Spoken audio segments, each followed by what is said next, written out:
Sometimes, the walls that keep us safe hide stories we were never meant to uncover.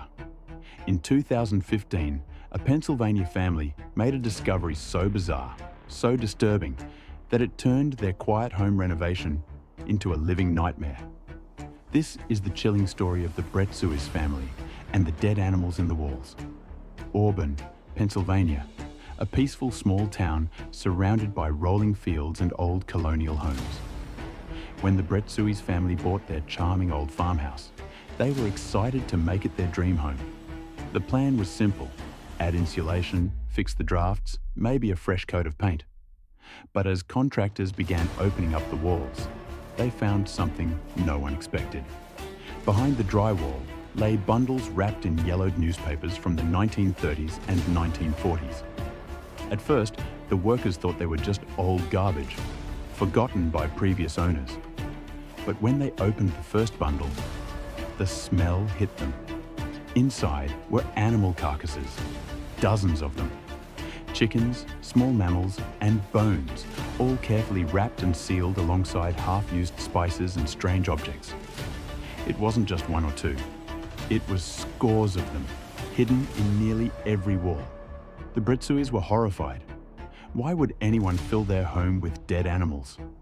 They decided to send the items to an expert in Kutztown, Pennsylvania, hoping for answers. What they learned would take them deep into a forgotten world of folk rituals, superstition, and dark magic. The expert recognized the ritual immediately.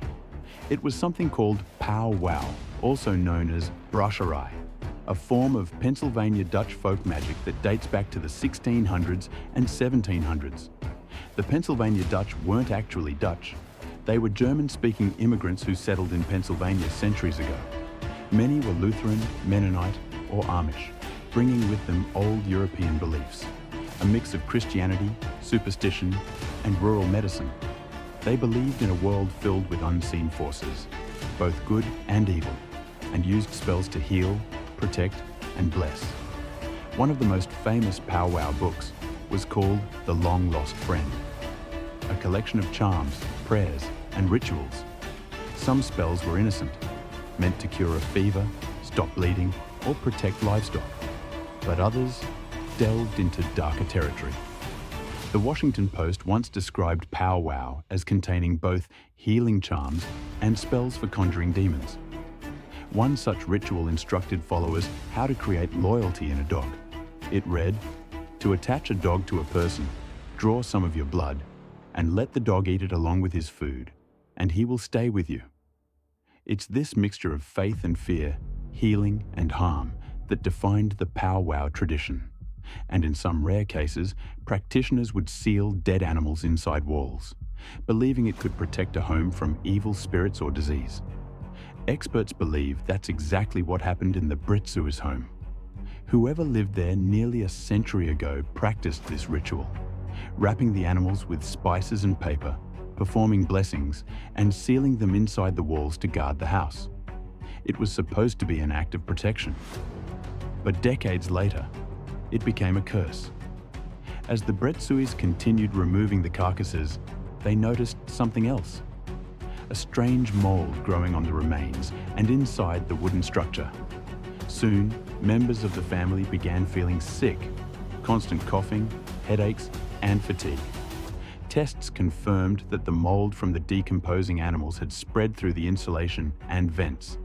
Even after professional cleaning, the smell of decay never completely went away. What was once meant to protect the home had now become a source of harm. When the story broke on Fox News, people across the country were both fascinated and horrified. How many other old houses, people wondered, might be hiding the same dark secrets behind their walls? For the Bretzuis, it wasn't just a creepy story. It was personal.